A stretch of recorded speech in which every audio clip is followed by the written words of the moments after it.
चंद्रपूर लोकसभा मतदारसंघात 19 एप्रिल रोजी मतदान आहे। जिल्हा प्रशासनाच्या वतीने मतदानाची टक्केवारी वाढवण्यासाठी विविध उपक्रमांचे आयोजन करण्यात आले आहे। चंद्रपूर शहरातील महर्षी विद्या मंदिर येथील विद्यार्थ्यांनी मतदान जनजागृतीसाठी अक्षरे तयार केली। जास्तीत जास्त प्रमाणात मतदान करा असा संदेश देत विद्यार्थ्यांनी जनजागृती केली।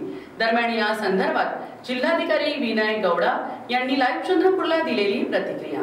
महर्षी विद्या मंदिर शाळामध्ये मतदान जनजागृती कार्यक्रम आयोजन केलेला आहे। हा महत्त्वाचा गोष्ट आहे। निवडणुकीच्या वेळी सर्व मतदार आपला हक्क चलावला पाहिजे, त्याच्यासाठी वेगवेगळ्या माध्यमातून मतदार जनजागृती आयोजन करतो आणि शाळा आणि त्याच्यामध्ये असलेला विद्यार्थी याच्यामध्ये एक इम्पॉर्टंट कॉम्पोनेंट असतो, की जो विद्यार्थी आहे ते पुढच्या आपला देशाचं भविष्य आहे आणि आजच्या दिवशी पण ते परत जाऊन त्यांच्या आई वडील आहे, त्यांच्या फॅमिली मेंबर्स आहे, त्यांना चांगल्या रीतीने कन्विन्स करू शकतात। तो हा सारखा कार्यक्रम आपला मतदान जनजागृतीमध्ये मोठा इम्पॉर्टंट रोल